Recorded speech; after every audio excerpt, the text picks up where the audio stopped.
for those of you who have cell phones, it would be great if you extinguish them. Don't just turn them off, but turn them all the way off.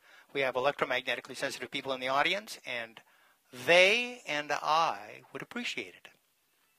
First of all, thanks everyone for coming out.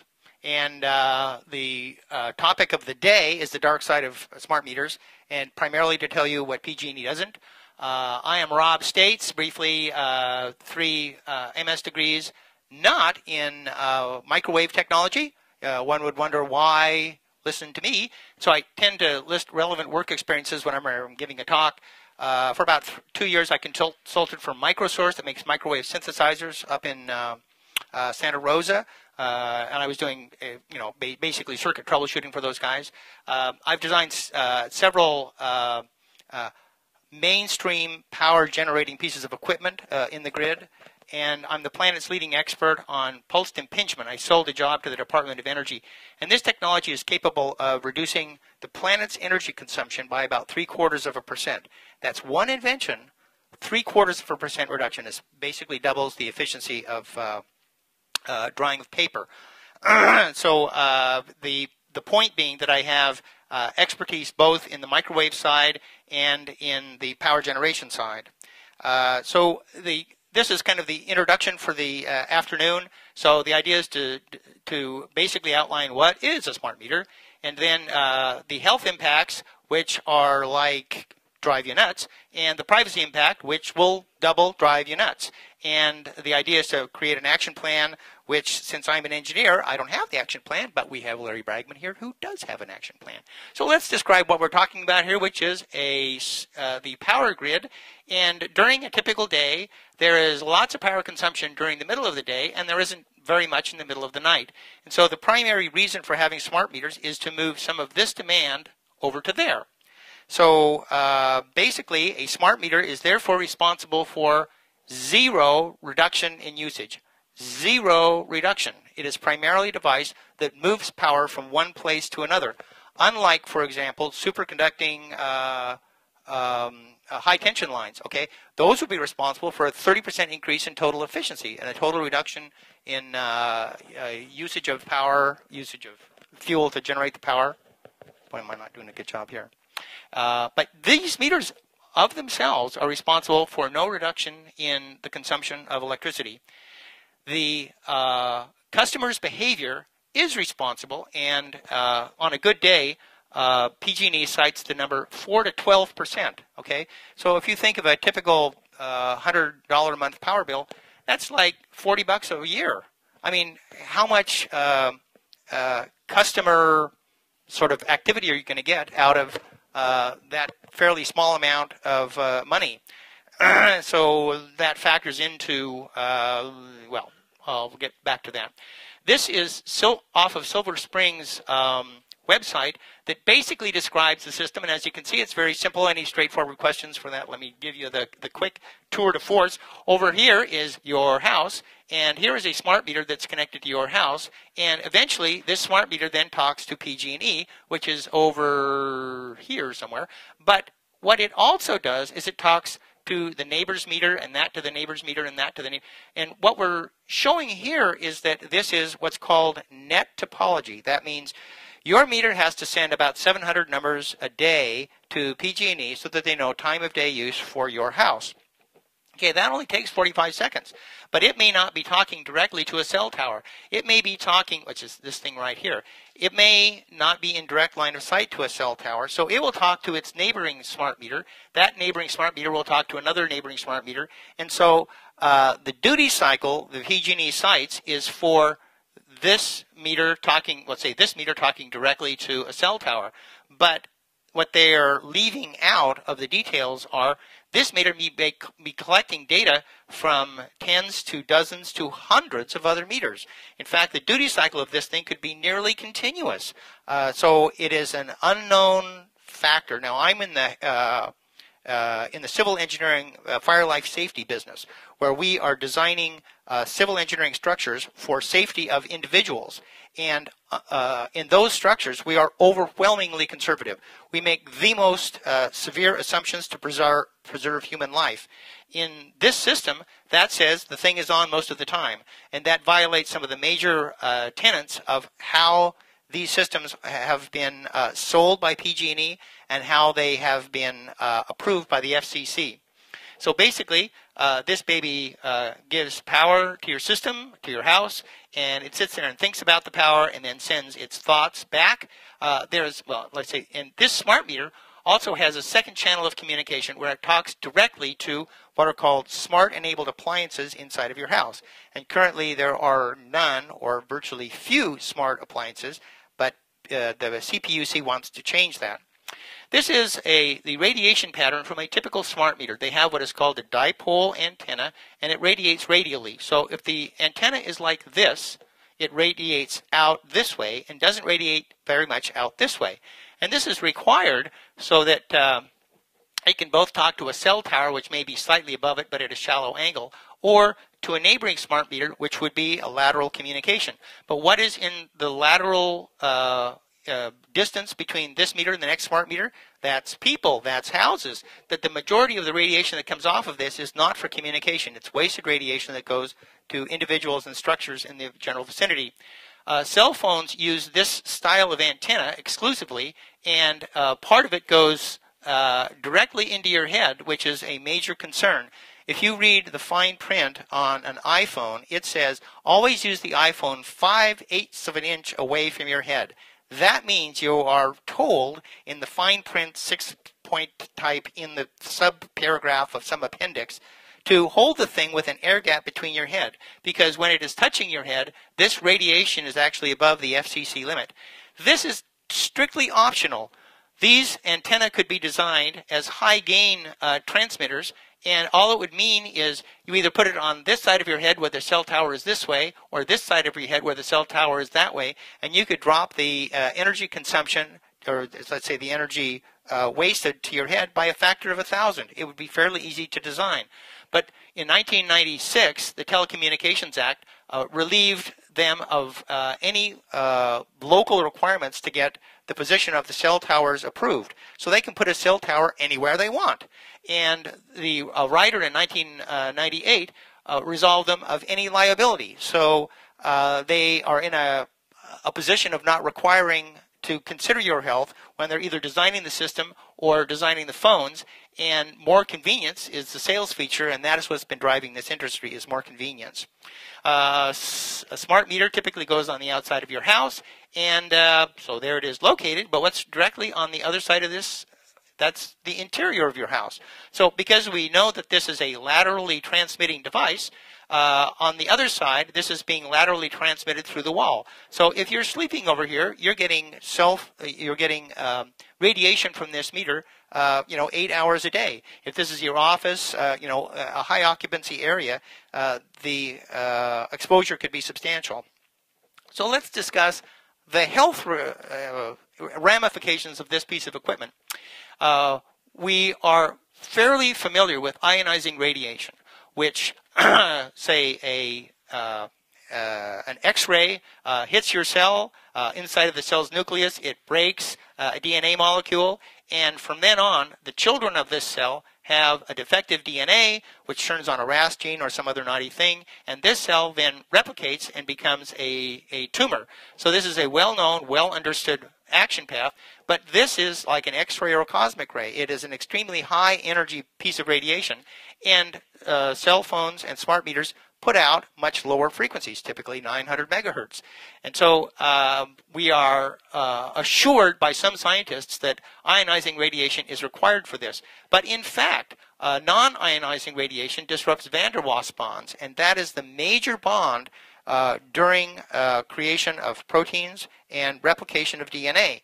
And you may think of a covalent bond as the rubber on the bottom of your shoe. If you want to get the rubber off, you have to scrape it or you have to cut it. It's very ruggedly bonded to your shoe. But a van der Waals bond is like the mud that's on the bottom of your shoe. It's fairly easy to scrape off. If you rinse it off, it comes off easily. That's a low energy bond. And you have much lower frequencies that can disrupt these. You are producing roughly 3,000 miles of DNA per day. You're making about 20 billion new cells. Each one has got about 3 feet. You figured out it's like 3,000 miles. You're zipping this stuff out like crazy. And every time there is a disruption from RF radiation, you are running the risk of creating an error either in DNA transcription or in the creation of a protein.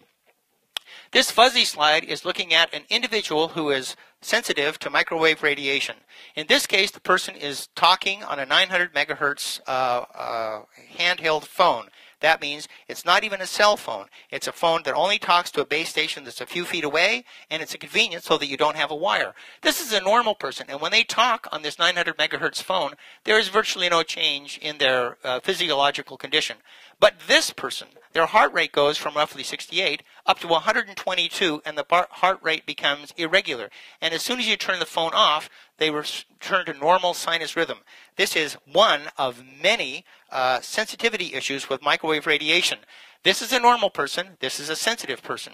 How many sensitive people are there in a general population? And this Swedish study indicates that there's roughly 3% of the population that is severely sensitive to microwave radiation.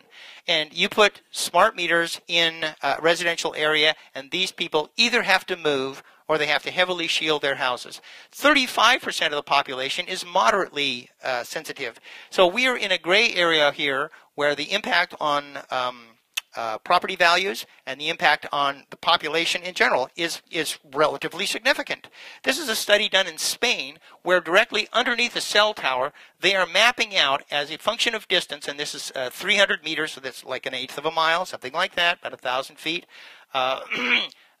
from close to that far away from a cell tower, the various psychological and physical symptoms that people experience. And right underneath the cell tower, we're looking at 80%, 70+% of the people experience fatigue, drowsiness, headaches, discomfort feelings, depression.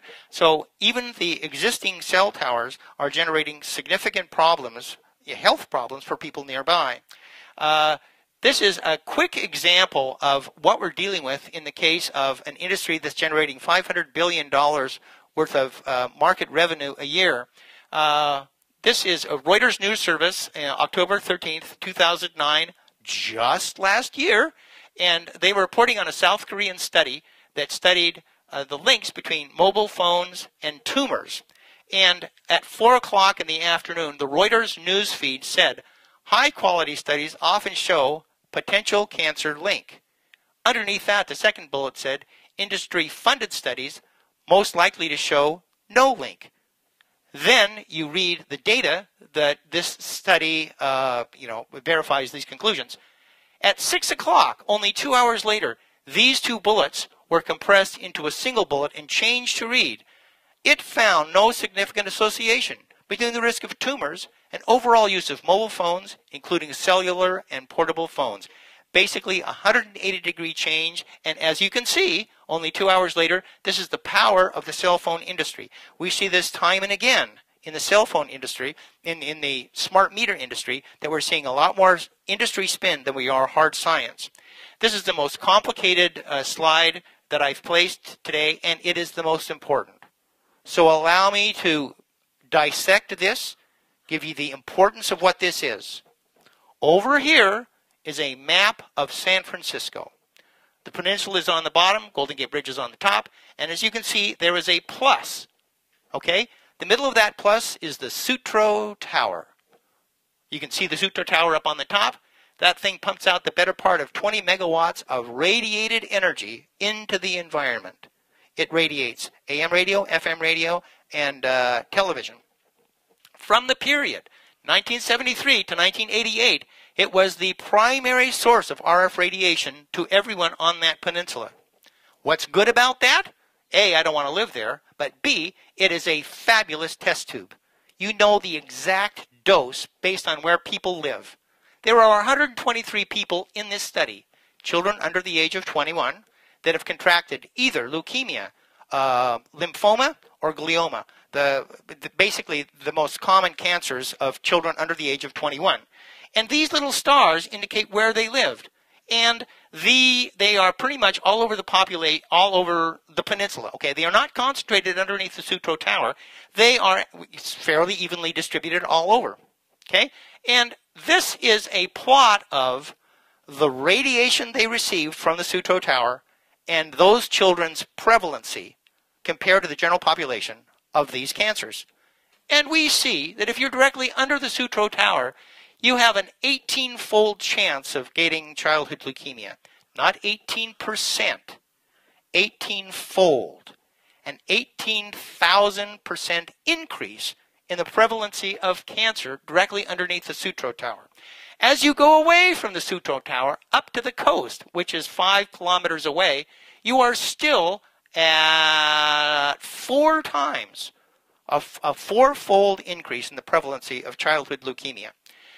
This gorgeous correlation persists for all 4 of the diseases studied. In other words, this is a disease of RF radiation. There are no other cofactors. It doesn't matter what your genetic background is. It doesn't matter your socioeconomic position. It doesn't matter toxics that you're exposed to. What matters is where you live on the peninsula and the amount of RF radiation that you receive. This is a plot of the RF radiation as you go from the Sutro Tower out. It is denominated in microwatts per square centimeter, which is sort of an industry standard. It's one of the power factor standards. So this is the number directly underneath the Sutro Tower that corresponds to this amplification. And out here at the edge of the peninsula, we are down in this range of, say, 0.1 to 1 microwatts per square centimeter. Okay? As we move over to this side of the plot, I have given you what the radiative power is of a typical smart meter at 1 foot, at 3 feet, at 30 feet, and at 92 feet. And what I'm asserting is I do not want to be this close to a smart meter. That is in this highly accelerated area where I'm increasing, in this case, childhood leukemia, but by implication, it is biologically active for other diseases. This is the only one that was studied in this study, but what it says is this is a canary in the coal mine, and we should stay away from this level of radiation. When you were 3 feet away, you were here, 30 feet away, you were there, but at 92 feet, you are under, this is a logarithmic plot. So I don't know if you're safe, but this is like an area where it might be safe, or at least safer. So I decided to plot these contours in my neighborhood. Here's my house from Google, above. And this is the danger zone. That is a 92-foot radius circle.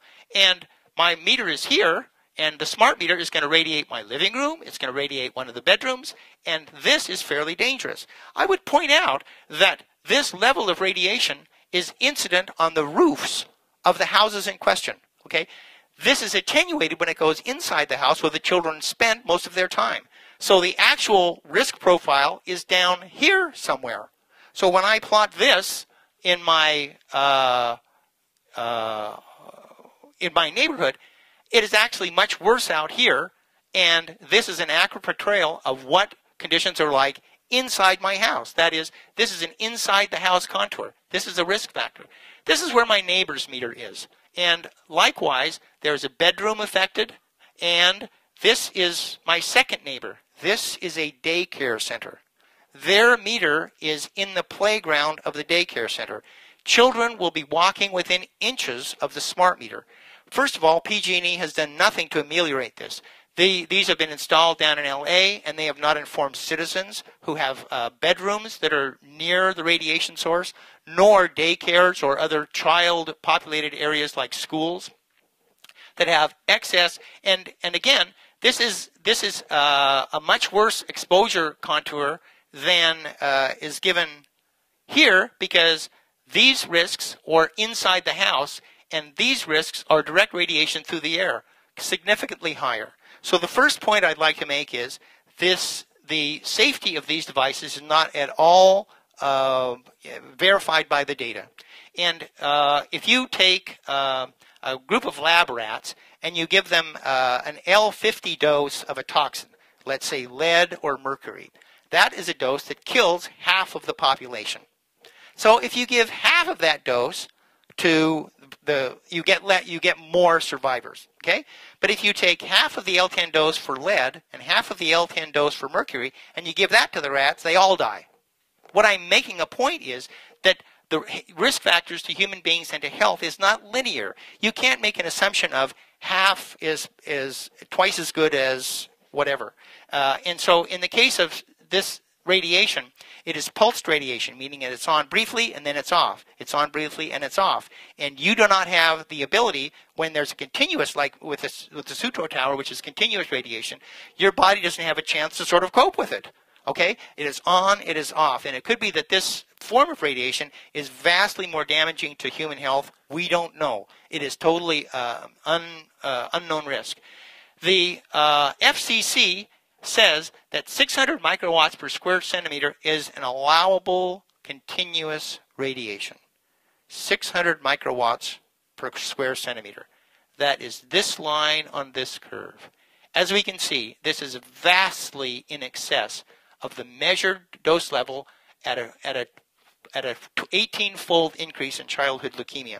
This level has been based on studies done in the mid-1980s. We are much smarter now, and this study was published in 2002, I believe, 2002, which means the PG&E had every opportunity to be aware of this study before they configured their system. They could have put high-gain antennas on and dropped this by a factor of 1,000, and they did not. They could have done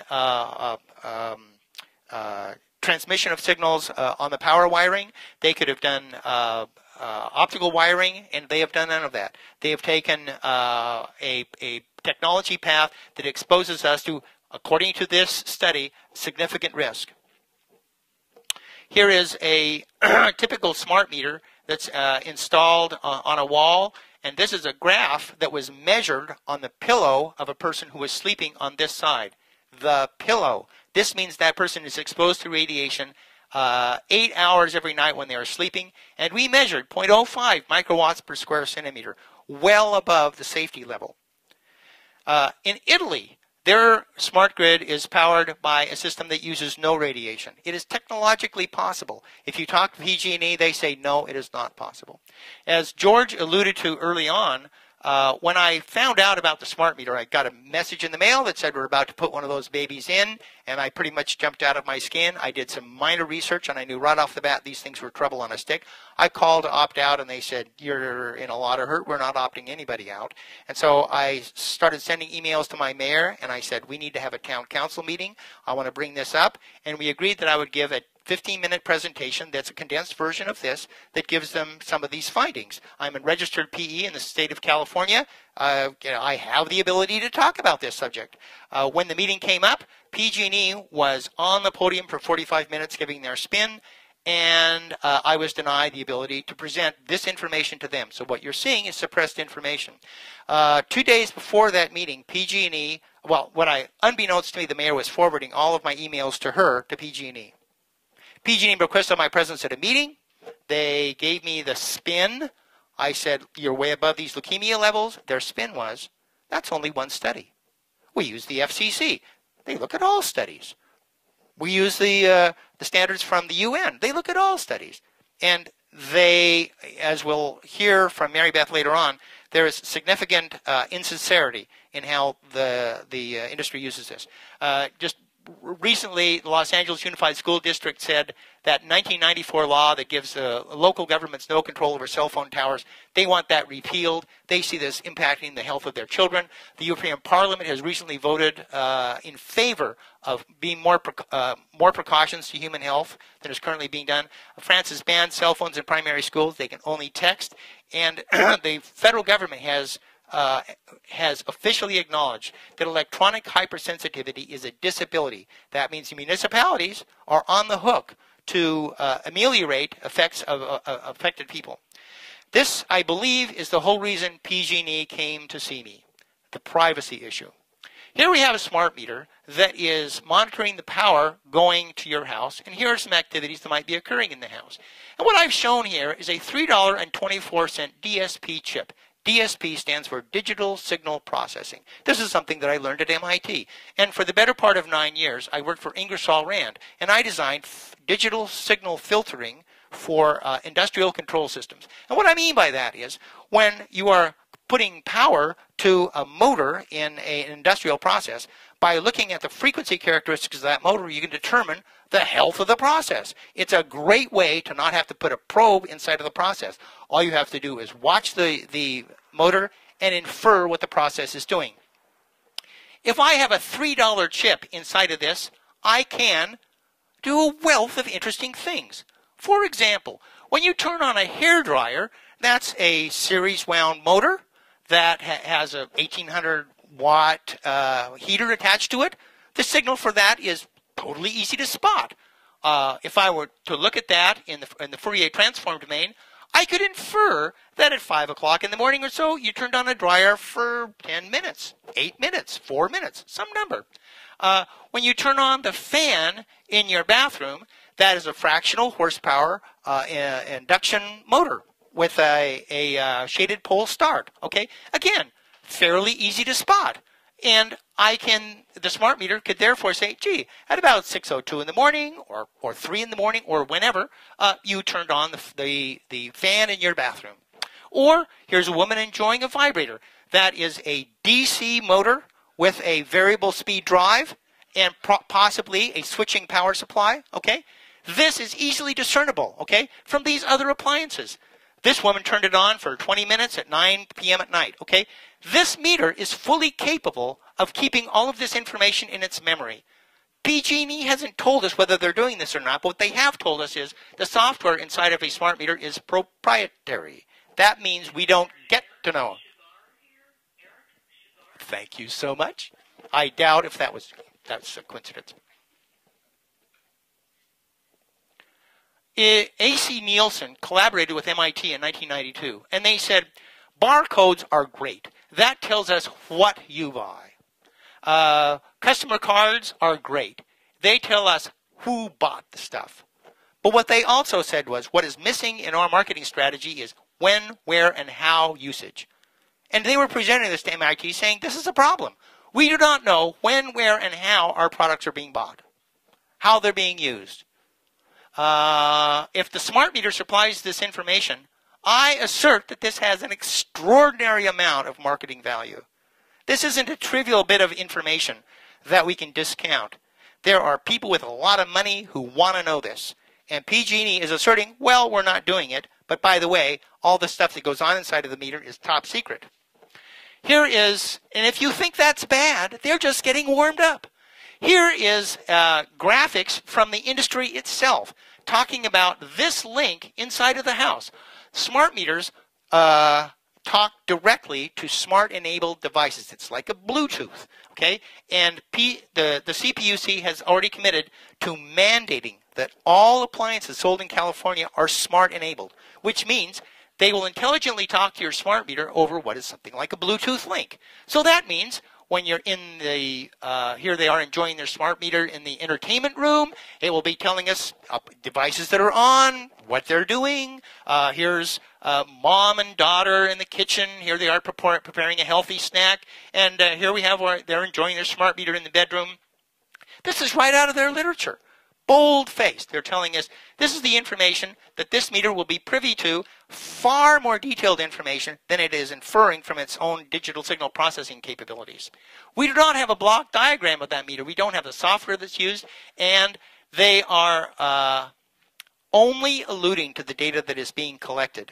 In the meeting that I had with him, they described the data that they were collecting, but they did not allude to the fact that because this is a digital signal processing device, it can infer a great deal more. In addition to that data stream, which is currently uncontrolled. They're not talking about it. There's no law against them taking it based on how they're qualifying these devices legally. And in addition to that gaping hole in security, UC Berkeley professors agree that the security they're using just on the devices as they're currently described by PG&E, the security is insufficient. which means the data that they're collecting is like easy to hack and easy to broadcast to the rest of the world. The Fourth Amendment to the Constitution says, the right of the people to be secure in their persons, houses, and papers shall not be abridged. This thing is directly looking at the interior of your house if it collects this sort of information. This, I have not given permission to PG&E to do, as no one in this room has, because they have not even asked for that permission. They are assuming that this meter is identical to the meter that they currently have a utility easement for. Okay? But the current meter, it sits on the side of the house, and I could care less if somebody walks up and looks at the numbers. Go ahead. Look at my neighbors. Have a blast. But I do not want this thing giving a diary of the internal activities in my home to the highest bidder. I'm in a court suit with my health insurance provider saying, listen here, you were supposed to cover my kidney disease. What's wrong? They stand in court and say, Your Honor, look at this information showing that this person was up in the middle of the night for months and months before they ever contracted with us for health insurance. They didn't disclose this to us. They're being ingenuine. And you can imagine the ramifications of this if this is being sold to the highest bidder. The CPUC's charter indicates that they are dedicated to having safe and reliable equipment. I doubt if that is supported by how this, by the preceding. TURN, the Utility Reform Network, agrees when they are basically providing a contrary opinion to the release of the smart meter equipment. I'm not doing too bad. They said that PG&E's business case for the analysis is overly optimistic. Like, you're going to get $40 a year, and you're going to do much for that? That's basically dinner and a movie. The demand response forecast is overly optimistic. They say meter reading could be accomplished with a less comprehensive system. Enough said. The action plan, I don't have one. Clearly, health is a problem. Clearly, privacy is a problem. But health is governed by two federal acts that are fairly onerous. Tobacco was legal for decades before we finally started turning the tide, reducing how much advertising they could do, requiring packaging labeling. We are in the same situation with electromagnetic sensitivity, that it's going to be a good 20 years before the data is in, before it's published in peer-reviewed journals. We've already got data that says there are health impacts, but the level of proof that's required by federal agencies, that's going to take longer to develop. So we're in a case of buyer beware.